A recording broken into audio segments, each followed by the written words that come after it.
नमस्ते। भारतीय संस्कृति के दो सबसे महत्वपूर्ण और शक्तिशाली प्रतीक एयूएम और स्वस्तिक, हम इन्हें रोज देखते हैं और पूजा में इस्तेमाल करते हैं। क्या हम इनका असली वैज्ञानिक और आध्यात्मिक अर्थ जानते हैं? आज हम इन प्रतीकों के पीछे छिपे रहस्यों की परतें खोलेंगे। एयूएम ब्रह्मांड की पहली ध्वनि मानी जाती है। हिंदू दर्शन के अनुसार सृष्टि के पहले समय में केवल शून्य था। जब ब्रह्मांड का निर्माण हुआ तो पहली गूंज एयूएम थी। इसे अनाहत नाद कहा जाता है, वह ध्वनि जो बिना किसी टकराव के पैदा हुई।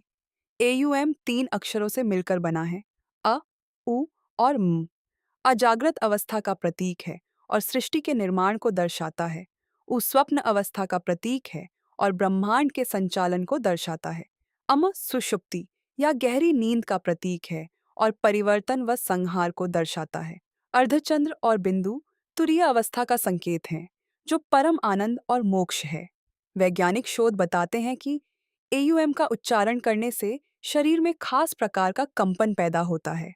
यह कंपन नर्वस सिस्टम को शांत करता है और एकाग्रता बढ़ाता है।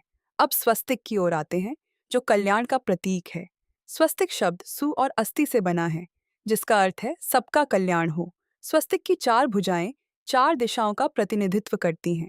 ये 4 भुजाएं 4 पुरुषार्थ, धर्म, अर्थ, काम और मोक्ष को भी दर्शाती हैं।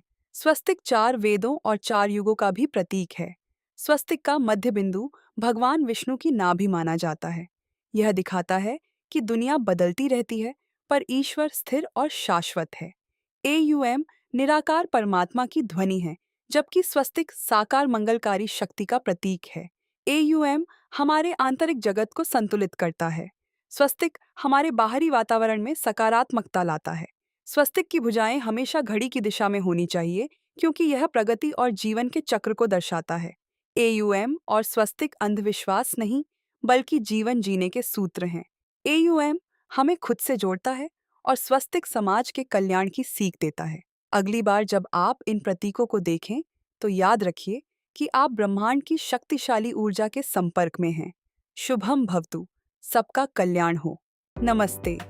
क्या आपने कभी सोचा है कि हम बड़ों के पैर क्यों छूते हैं या मंदिर में घंटी क्यों बजाते हैं? कुछ लोग इन परंपराओं को पुरानी सोच कहते हैं, पर इनके पीछे वैज्ञानिक कारण भी होते हैं। आज हम अपनी जड़ों की ओर लौटकर 5 परंपराओं के पीछे के विज्ञान को जानेंगे। पहली परंपरा है हाथ जोड़कर नमस्ते करना। हाथों की उंगलियों के सिरों पर दबाव बिंदु होते हैं, जो आंखों, कानों और मस्तिष्क से जुड़े होते हैं। हथेलियां जोड़ने से ये पॉइंट्स पर दबाव पड़ता है और किसी को याद रखने में मदद मिलती है। दूसरी परंपरा है बड़ों के चरण स्पर्श करके आशीर्वाद लेना। विज्ञान कहता है कि शरीर में ऊर्जा का चक्र हाथों और पैरों से गुजरता है।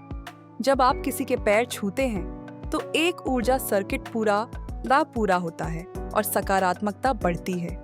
तीसरी परंपरा है मंदिर में घंटी बजाना।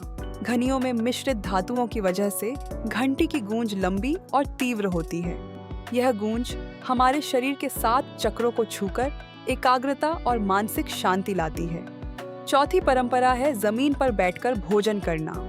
जमीन पर बैठना शरीर को संकेत देता है कि पाचन प्रक्रिया शुरू हो रही है।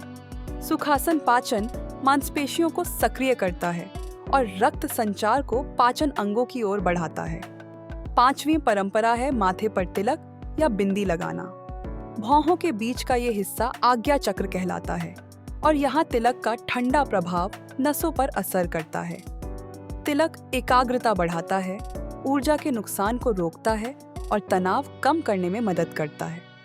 तो देखा आपने, हमारी परंपराएं अंधविश्वास नहीं, बल्कि एक उन्नत जीवन शैली का हिस्सा हैं।